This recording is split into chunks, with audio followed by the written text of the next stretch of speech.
اللہ الرحمن الرحیم۔ رب ذوالجلال کے ببرکت نام سے شروع کرتی ہوں جو دلوں کے راز خوب جانتا ہے۔ میں تمام ناظرین کو دل کی گہرائیوں سے خوش آمدید کہتی ہوں۔ دین کی بادشاہت کیسے حاصل ہوگی؟ مولانا روم رحمۃ اللہ نے لکھا ہے، ایک دفعہ ایک شخص نے اللہ کی عبادت کرنا شروع کر دی اور پروردگار کی عبادت میں اتنا مشغول ہوا کہ دنیا میں سب کچھ چھوڑ چھاڑ کر سب کچھ بھلا دیا اور سچے دل سے اللہ کی رضا میں راضی رہنے کے لیے انسانیت کے راستے پر چل پڑا۔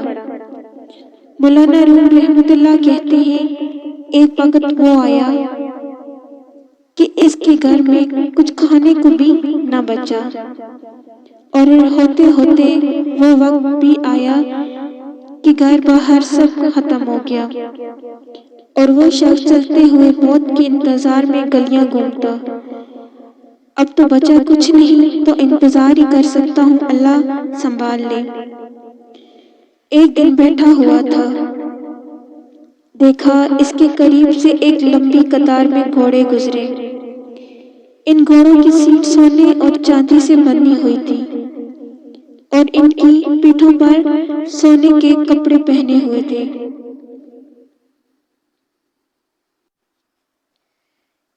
ان گھوڑوں پر جو لوگ بیٹھے تھے وہ کسی شاہی گھرانے سے کم نہیں لگتے تھے۔ ان کے سروں پر سونے کی ٹوپیاں تھیں اور ایسے معلوم ہو رہا تھا کوئی بادشاہ جا رہے ہیں۔ اس شخص کے دریافت کرنے پر اسے بتایا گیا کہ یہ 7 گاؤں میں ایک بادشاہ ہے، یہ سب اس کے غلام ہیں اور بادشاہ کے دربار میں جا رہے ہیں۔ وہ شخص کچھ دیر حیران ہوا کہ یہ حالت غلاموں کی ہے تو بادشاہ کی کیا حالت ہوگی۔ اس نے آسمان کی طرف منہ اٹھا کر کہا، میرے بادشاہ، میرے مالک، میرے اللہ، شکوہ تو تجھ سے نہیں کرتا، لیکن اس بادشاہ سے ہی غلاموں کا خیال رکھنا سیکھ لے۔ اتنی بات کہہ کر وہ شخص چل دیا۔ کچھ دن گزر گئے تو ایک بزرگ آئے اور اس کا بازو پکڑ کر اسے ایک جگہ لے گئے جہاں وہی غلام، وہی گھوڑے تھے۔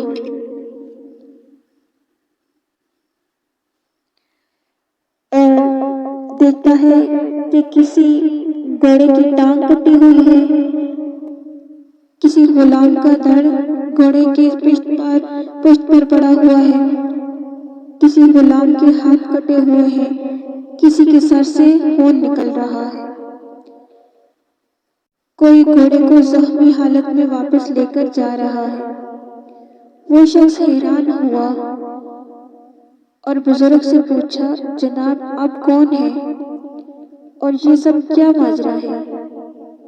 اس وقت اس بزرگ نے کہا، یہ وہی غلام ہیں جو اس دن سونے سے لپٹے ہوئے تھے اور آج یہ ایک جنگ سے واپس آ رہے ہیں، اس لیے ان کی یہ حالت ہے۔ مجھے خواب میں بس اتنا کہا گیا ہے، اسے کہنا بادشاہوں کے لیے قربانیاں دینا بھی ان غلاموں سے سیکھ لو۔ حقیقت میں ہمیں قربانی دینا آیا ہی نہیں، چاہے دین کا معاملہ سیدھا کرنا ہو، رشتہ داروں کا یا دنیا کا۔